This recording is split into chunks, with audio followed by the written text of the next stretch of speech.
So that's what Black Widow looks like under the suit. No, I'm not a writer. Okay.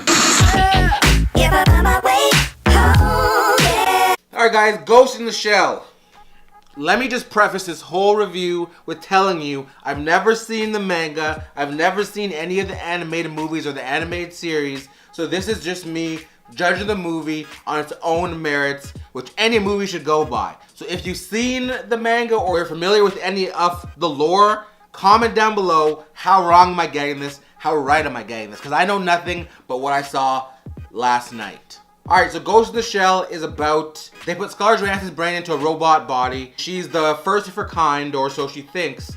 And this is a story about her joining this military force to kind of thwart evil or thwart crime. Now, this movie had a very interesting look. It's kind of Westworld meets The Fifth Element meets District 9. I really enjoyed the ambition of the look. Sometimes I felt like it was just too much going on and it didn't really feel lived in or like a real world. I know it's obviously not a real world, but just when I was in the theater, I was kind of taken out of the experience. The cars that they drive, how the buildings look, it was a cool design concept, but I feel like the execution wasn't done correctly. It just didn't feel lived in. The fight choreography in this was lackluster as well. It was a lot of cuts.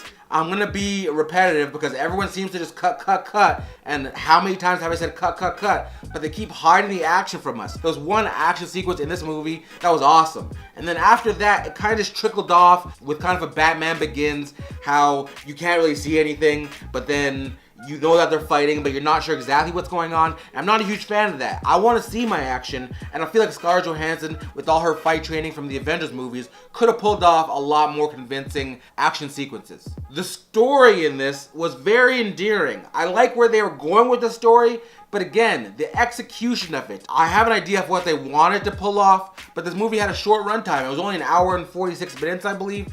And if they maybe added 15 minutes of story or 15 minutes of more explanation, I would have got a lot more out of this movie and I would have enjoyed it a lot more. But I felt like it was rushed along.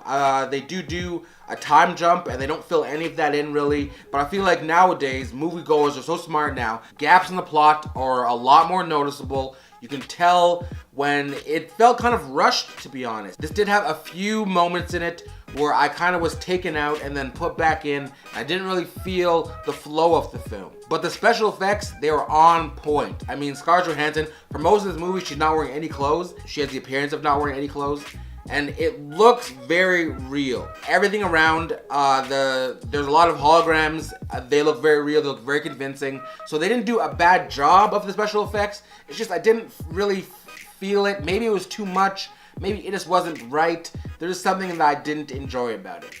The villain in this movie, again, not very convincing, not very menacing. I wasn't scared at all. I wasn't nervous. I never really felt like our main character was in any real trouble. Maybe that's because they present her such a strong character, but I like to feel kind of an arc, kind of a beginning, middle, and end, going through trials and tribulations, going through struggle. I didn't really feel that at all. I felt like she always knew what she was doing. It felt kind of easy, and I wasn't really a fan of that. But these things that I'm kind of harping on, I don't really blame them on Scarlett Johansson. Her performance was excellent. It was very good. There wasn't really anything wrong with how she portrayed the actor. Maybe it was the guidance of the director or something else. Maybe just because I don't know Ghost in the Shell. And comment down below if I'm getting this 100% wrong, because maybe this is exactly how the manga was or exactly how the animated series was, and I'm just sounding like an idiot here. But personally, this movie, I don't feel there was nothing that stood out. There's nothing that I could tell my friends about that you have to see this movie because of this.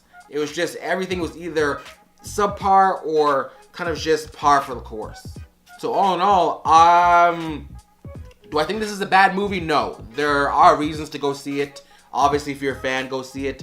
But would I recommend rushing out to see this the first weekend? Probably not. I mean, this is kind of like a Tuesday movie or a movie that you get to when it comes on video on demand or on Netflix. There's no real reason I see that you need to see this movie. I mean, unless you're a fan of this property. Alright guys, thanks for watching my video. If you made it this far, don't forget to hit the subscribe button down below so you get updates of when I upload next. Leave comments down below. What did I get right? What did I get wrong? What do you agree with? What do you not agree with? Leave comments, guys. thumbs up. You know I love my thumbs up. Just hit that thumbs up button. Also, my social media is linked down below, so make sure to follow me on that. Instagram, Snapchat, Twitter, Facebook. And remember, there is no spoon.